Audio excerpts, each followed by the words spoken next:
a continuidade dos seus trabalhos, a marca da plasticidade dos seus desenhos que foi ganhando e os seus meios de publicação. Quer dizer, meios completamente autorais ou em colaboração com outros fanzineiros. Mostra um pouquinho para o público para ele. Eu publicava então no Barata, mas comecei a publicar em outros fanzines, né, na época. Como por exemplo o Quadritos, que é do Sul. Tem mais alguns. Esse veio depois. A Aureo Hostil também do Sul, mas tem outros em Minas Gerais, tem vários estados. Eu comecei a mandar histórias em quadrinhos curtas, que eu elaborava, não só para o fanzine Barata, mas para outros fanzines que eu comecei a entrar em contato. Né? E essa rede, ela se amplia muito. Ao mesmo tempo, eu resolvi fazer o meu fanzine, que é o Homo Eternos, que na verdade foi um projeto de quatro revistas sequenciadas, cujas capas, por exemplo, estão aqui no encadernado, que eu montei e tinha um auxílio de coedição nessa época. Em 1993, 94, por aí, a gente tinha o QI do Edgar de Guimarães, que é um fanzineiro e professor do ITA também. Então ele publicava o QI, IQI, é o Informativo de Quadrinhos Independentes, que era uma publicação de fanzine dele, que divulgava os fanzines que ele recebia do Brasil e do mundo. Ao mesmo tempo, ele é uma espécie de coeditor. Então, nessa época, eu fiz o meu, o Homo Eternos, e mandei para ele a versão solta e a versão encadernada. Então, se eu podia fazer cópias aqui para vender ou distribuir alguns números, alguns exemplares, ele tinha um aval para fazer isso como um coeditor, não só para mim, como ele fez isso para o Laudo também, tinha um fanzine do Laudo chamado Duelo na época, e outros fanzineiros que trabalhavam com esse conceito. Ele fazia sob demanda. Então, a pessoa mandava uma carta para ele, que viu o fanzine divulgado no QI, pediu o fanzine, ele já tinha um valor lá, e ele fazia uma cópia e mandava para a pessoa pagava. Então era assim que funcionava a coedição também. Né? Uma pergunta, o fanzine ele tem um objetivo comercial ou qual seria não, o objetivo? Não, ele não tem. O fanzine ele é um hobby que começou, na verdade, na década de 30, 40 nos Estados Unidos, por quem era fã de ficção científica, da literatura. Aí ele extravasou pelo mundo do rock, do punk, do underground, dos quadrinhos underground, e ele, no mundo todo, ele não tem a questão do lucro. Ele tem só, o objetivo dele é divulgar as ideias, a sua arte, os seus conceitos, os seus artigos, entre você e os amigos, e entre outros, pelo correio, hoje pela internet, sem fundamento de lucro nenhum. Aliás, essa tônica de não ter lucro é que faz com que as pessoas tenham muita criatividade, ousadia, até nos formatos, e também elas se tornem mais fraternas. Eu acho que altera um pouco a questão da mente. Como eu estudei um pouco o cérebro no doutorado, eu creio que quando você tem um objetivo como um lucro, altera um pouco esse fundamento do fraterno e do amigo. No fanzine, como não tem o lucro, de jeito nenhum, se você cobrar, vai ser mais para manter a periodicidade ou manter o QI cobra a anuidade, R$25 para 6 números, mas você recebe um material que vale muito mais. Né? E ele não tem lucro, ele acaba trabalhando mais pelo conceito de difundir as ideias e compactuar e compartilhá-las. Né? E também foi um laboratório de quadrinhos para os quadrinistas amadores e profissionais do Brasil na década de 80 e 90, porque aqui só publicava quadrinhos estrangeiros traduzidos, e quando eram os nacionais era mais no humor. Né? Então, nesse ponto, os fanzines ajudam muito, e tanto que você vê que eu publiquei de norte a sul em vários lugares, e também no exterior, em Portugal, com esse fanzine que era um professor de matemática, que era quadrinista e fanzineiro, publiquei eu, Edgar Franco e outros aqui. E aí, em 91, também nós nos juntamos, eu era aluno da FAP, com vários autores, inclusive o Sam Hart, que é quadrinista, era um dos novatos, né, era o nosso mascote, brincando assim, né? E ele fazia quadrinhos também, tanto que...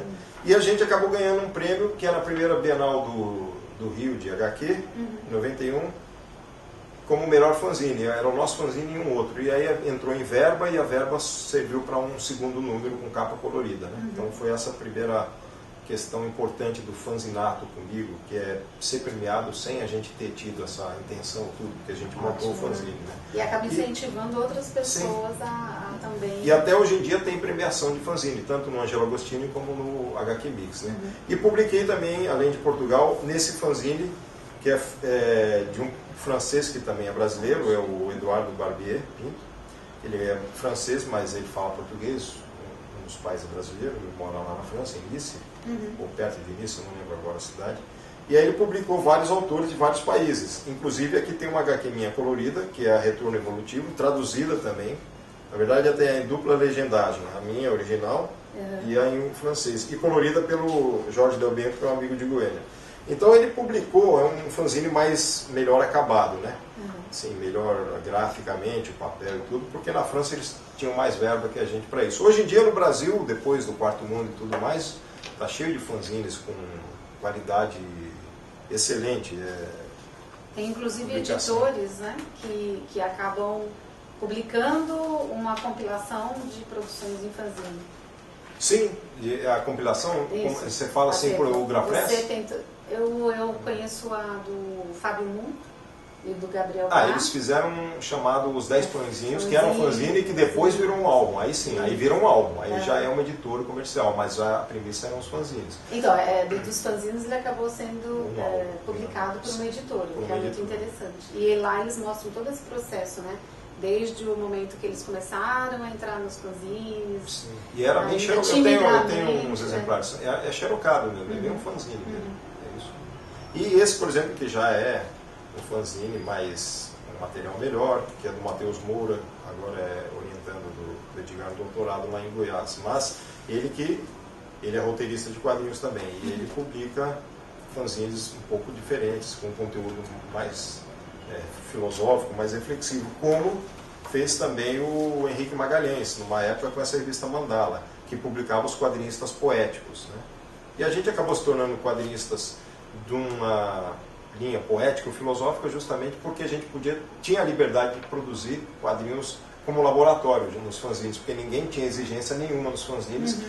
A única exigência praticamente era que se a história fosse maior que 6, 7, tivesse 10, 20 páginas, dificilmente a gente poderia publicar num fanzine como o Quadridos, ou o Hostil, ou Barata, porque tem 7, 8 autores e cada um tem 4, 5 páginas. Se for para 10, 20 vai ficar só um autor, então não tinha condição.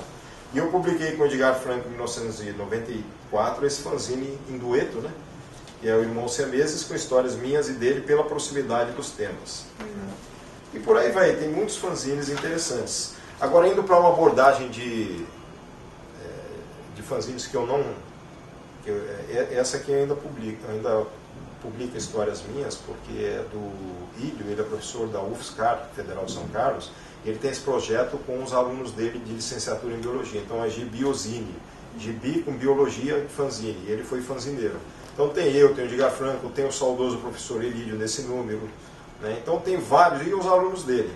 Então esse é um incentivo que ele faz, porque já passou do número 12, e a cada ano ele faz 2 ou 3 números, incentivando o fanzine no ensino universitário, no caso. E esse aqui, instrumento pedagógico. Instrumento pedagógico. E esse aqui, um outro professor, o Alberto, ele publica fanzines com os alunos dele lá do Instituto Federal Fluminense, no Rio de Janeiro. Né? Tem o caso do fanzine na educação também, do Renato Donizete, que é fanzineiro. Ele publica um fanzine chamado Aviso Final, com críticas, resenhas de rock, de música e de outros.